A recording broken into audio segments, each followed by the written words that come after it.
Programang ito ay rated SPG. Striktong patnubay at gabay ng magulang ang kailangan. Maaaring may masiselang tema, lengguwahe, karahasan, sexual, horror o droga na hindi angkop sa mga bata.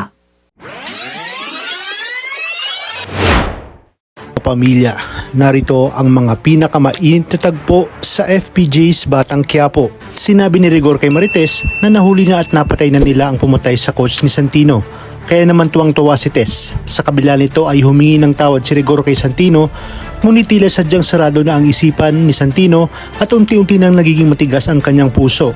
Ayon kay Santino, hindi siya nagpapasalamat kay Rigor at hindi niya ito mapapatawad. Ngayong kabilang na si Madonna sa grupo ni Natanggol ay kasama na siya sa susunod nilang misyon. Nagkainitan naman sina Divina at Amanda dahil hindi sinundan ng mga ito si Natanggol, kung kaya't iginit ni Amanda na mas inuna nilang iuwi ang peking ginto ni Divina. At narito ang mga highlights at recaps sa Batang Quiapo.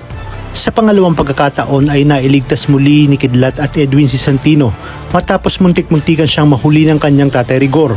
Nais ni na Edwin na mapabilang si Santino sa kanilang grupo dahil ito lang ang sagot upang mas madali nilang mahanap si Tanggol. Sa kabilang banda, nakiusap naman si Tanggol kay Divina na isama na lamang itong si Madonna sa kanilang grupo dahil malaki umano ang kanilang utang na loob dito. Ayaw naman sana ni Divina, ngunit dahil inirekomenda siya ni Tanggol ay papayag na nga siya. Sa pag-uusap naman ni Ramon at Olga ay nagulat nga itong si Olga matapos sabihin ni Ramon na tinapos niya na si Marcelo. Kaya naman sinabi niya kay Ramon na dapat siya ang bumatay kay Marcelo dahil malaki ang atraso nito sa kanya.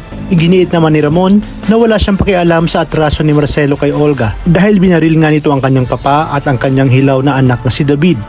Kung gusto umano ni Olga ay sundan niya ang kanyang lover boy sa impyerno na siyang mas ikinagigil ni Olga. Sa pag-iisa naman ni Madonna ay kinausap siya ni Tanggol.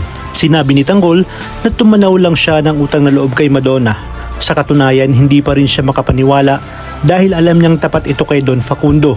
Pero mas pinili itong iligtas sila kasama ang kanyang mga kaibigan. Dagdag pa niya na kung hindi sila niligtas ni Madonna, paniguradong patay na silang lahat.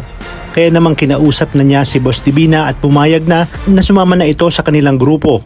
Napatanong naman si Madonna kung sino si Divina at bakit may sarili silang grupo. Kaya naman dito na ipinagtapat ni Tanggol kay Madonna na nasa kanya talaga ang Star of Venus. Tinawagan na nga ni Ramon si Ribas upang makasiguro na hindi lalabas ang pangalan ng mga Montenegro sa masaker na nangyari sa pamilya Caballero.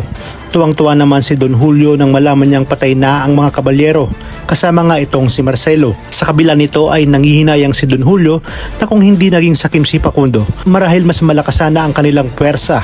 Muli namang pinaalalahanan ni Olga si David na mag-iingat dahil kapag naamoy siya ni Ramon ay lalagapak itong pagkalakas-lakas. Ngunit iginiit naman ni David na wag siyang gawing utusan ni Olga dahil mas makapangyarihan na siya kesa dito. At sa oras na lumagapak siya ay isasama niya nga itong si Olga.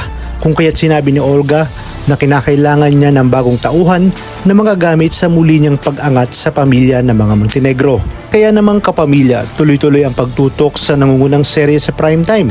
Maraming salamat sa inyong panonood at pagpalaing tayong lahat, kapamilya.